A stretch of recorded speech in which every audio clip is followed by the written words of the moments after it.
Bokeh, also known as bokeh or bokeh. I say bokeh, so let's pretend for the remainder of this video that that's correct.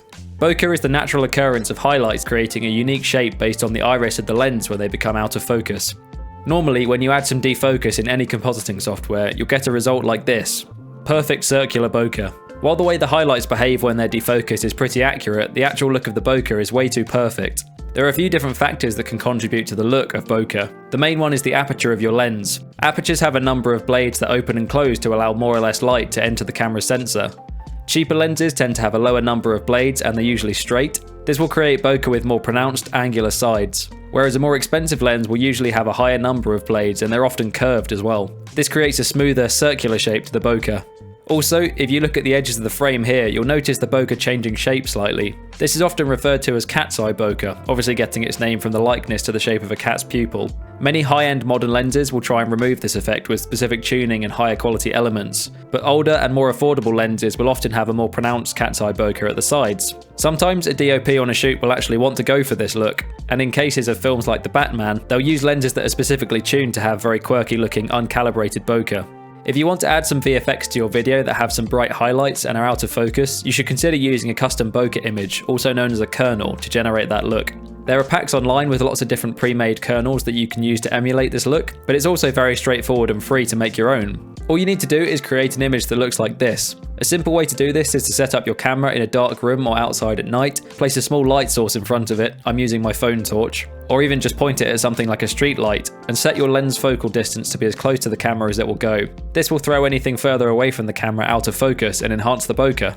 Now we have our footage of our bokeh, bring it into your compositing software and cut out just the part of the frame where the bokeh is. Most bokeh kernels in packs I've downloaded in the past are only a few hundred pixels in size, so it doesn't need to be super high resolution. We want the background to be totally black and the bokeh to have a nice amount of contrast. If needed, you can grade it to exaggerate this.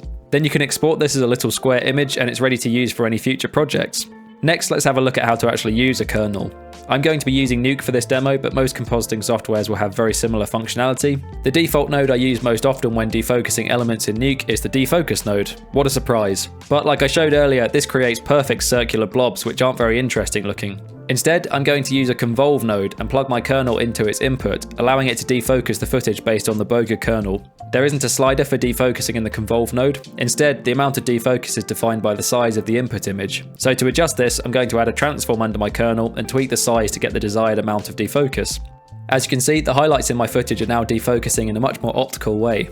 That's how it works on 2D elements, but you can also use kernels when doing 3D defocuses using a depth pass from a 3D software package. For example, in Nuke, I can use the bokeh node, which is the new version of the Z defocus, and plug the kernel into this as well. Inside the node, if I set the input to be my kernel image, the 3D defocus will now work based off of the shape of the kernel as well. This can produce some really lovely results when defocusing CG. Now, here's a practical example of where these techniques would come in useful. Let's say this is a background plate for a commercial that I'm working on as compositor, and the client has just sent through a note saying they'd like more lights on the balcony. Simple enough, I can knock up some quick fairy lights in Blender, position them in my scene to fill the gaps in the practical lights, and then render them out and bring that into Nuke. Then, to match the bokeh, I can either shoot my own kernel like I showed earlier, or if the shoot's already happened and you weren't present, you can even just extract a fairly decent kernel from what's in the plate. A quick Luma key will probably give you enough to get what you need. Then I can plug this into my convolve or bokeh node and defocus it to taste. In the center of the frame, this is looking pretty good now. However, towards the edges, you can clearly see that the bokeh that I've created artificially doesn't match the shape of the real bokeh coming from the plate. In this case, what you would want to do is distort the kernel to create that shape. There are tools to do this online. Magic Defocus is a really popular one from Nukepedia. What they're doing under the hood is essentially splitting the frame up into different segments and then using a different kernel for the different areas. So for example, you could have a kernel in the bottom left of the frame that's a crescent moon shape, and then in the center have one that's a perfect circle. Here in Nuke, I've split the frame up into 9 segments using different crop nodes. With a small amount of blurring and overlap, you can create a smooth transition between the different kernels, and this is how you would replicate that photographic look of having the different shapes of bokeh in the different parts of the frame.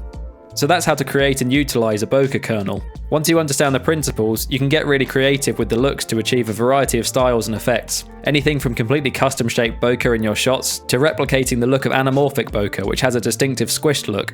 You can also crop your kernel to emulate what happens when you use a matte box on the front of a camera. The barn doors of a matte box can sometimes occlude part of the light source, creating bokeh that looks like it's cut off.